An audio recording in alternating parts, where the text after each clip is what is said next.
They say a home is where love begins, where memories are built, and where hearts feel safest. But what happens when those same walls keep secrets darker than the night? What happens when love turns to grief, when laughter is replaced by silence, and when a man disappears without even stepping outside? This is the story of Daniel Harper. A story not of monsters in the woods, but of something far more haunting. The quiet disappearance of a man who vanished in his own home, leaving behind broken hearts, unanswered questions, and a mystery that still whispers through the cracks of those lonely walls. Chapter 1. The man called Daniel Harper was not extraordinary in the way legends are, yet to those who knew him, he was unforgettable. At 43, he carried the gentleness of a poet trapped inside the life of an ordinary man. He loved quiet evenings, a cup of tea by the window, and the warmth of his wife's laughter echoing through their modest suburban home. But beneath the surface of his calm life, there were shadows. Shadows he never spoke of, shadows that seemed to belong not to him, but to the very house he lived in. He had been widowed young. His wife, Emily, passed away in a car accident a decade earlier. Yet her memory lingered, not just in Daniel's heart, but in the very walls of their house. He kept her photographs, her favorite books, even the faint scent of her perfume locked in the bedroom drawer. His love for her was not a memory. It was a presence, to some romantic, to others haunting. Neighbors often whispered that Daniel still spoke to Emily at night, as if she never left.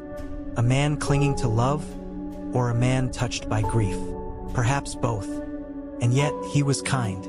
He smiled at neighbors, offered to mow lawns for the elderly, and never missed Sunday dinners with his mother and sister. By all accounts, Daniel was steady, grounded, alive.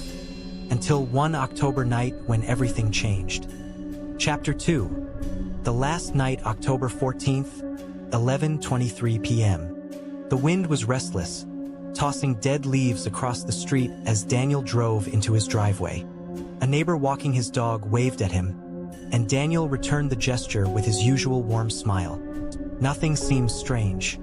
Nothing hinted at the horror to come. He entered his home. The lights flickered once before steadying. He locked the door behind him. That lock would never turn again. Inside, Daniel fixed himself a late dinner: bread, soup, and a glass of water.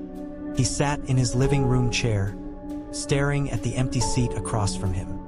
That was where Emily used to sit. And sometimes, on nights like this, Daniel whispered into the silence, "Good night, my love." At 12:02 a.m., the house went dark. Neighbors reported the flicker, but thought little of it. After all, old houses groan, and lights dim. But inside those walls, something stirred. Something unseen. That was the last moment anyone could place Daniel Harper in the world of the living. Chapter 3.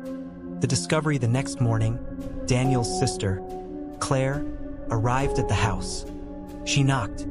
No answer. She called his phone. Silence. Finally, she tried the doorknob. To her surprise, it turned easily. Inside, the air was cold. The kind of cold that doesn't come from weather, but from absence. The living room looked disturbed. A chair tipped over. A glass of water, half full, trembling slightly as if just placed. Daniel's phone lay on the floor, screen cracked, as if dropped mid-conversation. But Daniel was gone. Not gone like a man who left the house. His car was still in the driveway. His shoes sat neatly by the door. His wallet, keys, and coat were untouched. It was as though he had dissolved into the air. Claire screamed his name, her voice breaking against empty walls. But the house gave no reply.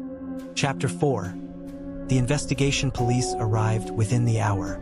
They searched every room, every corner, every shadow.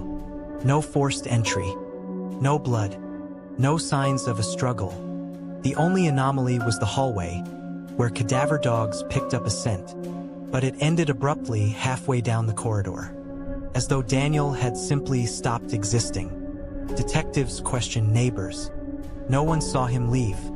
No one heard a sound. How can a man vanish without opening a door? without breaking a window, without leaving footprints. Theories began to swirl. Abduction? Unlikely, there was no evidence. Suicide? No body, no note. Voluntary disappearance? But why would a man leave everything behind? His family, his possessions, his life.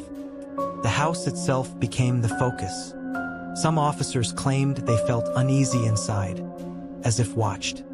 One even swore he heard faint whispers in an empty room, whispers that sounded like a woman's voice.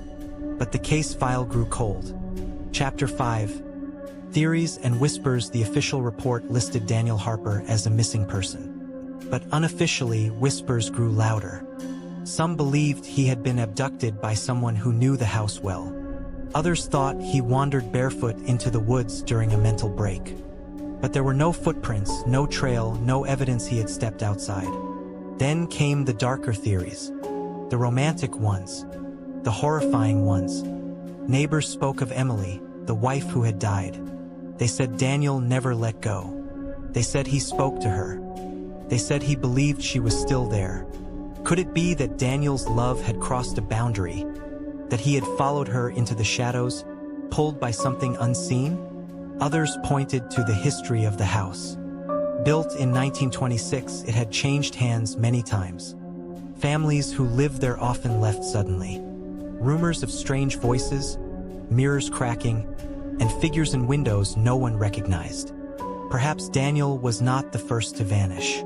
Perhaps he was simply the latest. Chapter 6. The family's grief. Claire never stopped searching. She plastered his face on missing posters, begged for media coverage, and kept his name alive. Daniel's mother lit a candle every night in her window, whispering, "Come home, son." But home was where he vanished.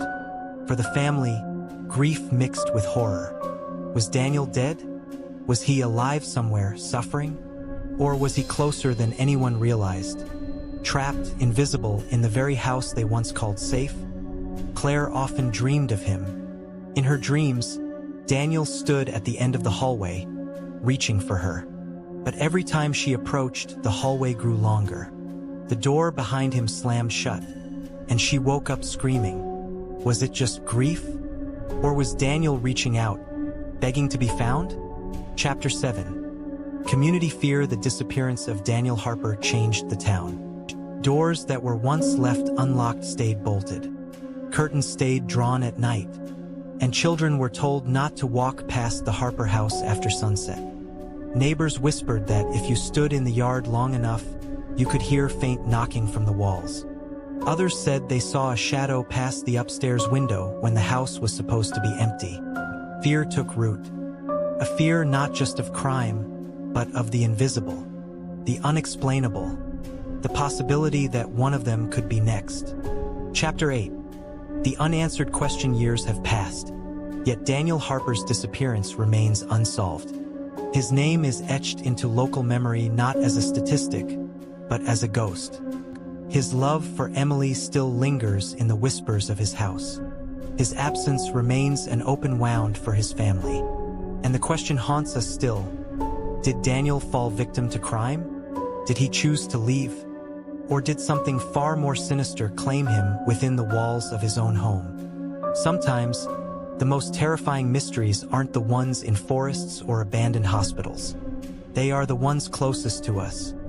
They are the ones that begin with love, end with silence, and leave us staring into empty rooms, wondering what happened when the lights went out.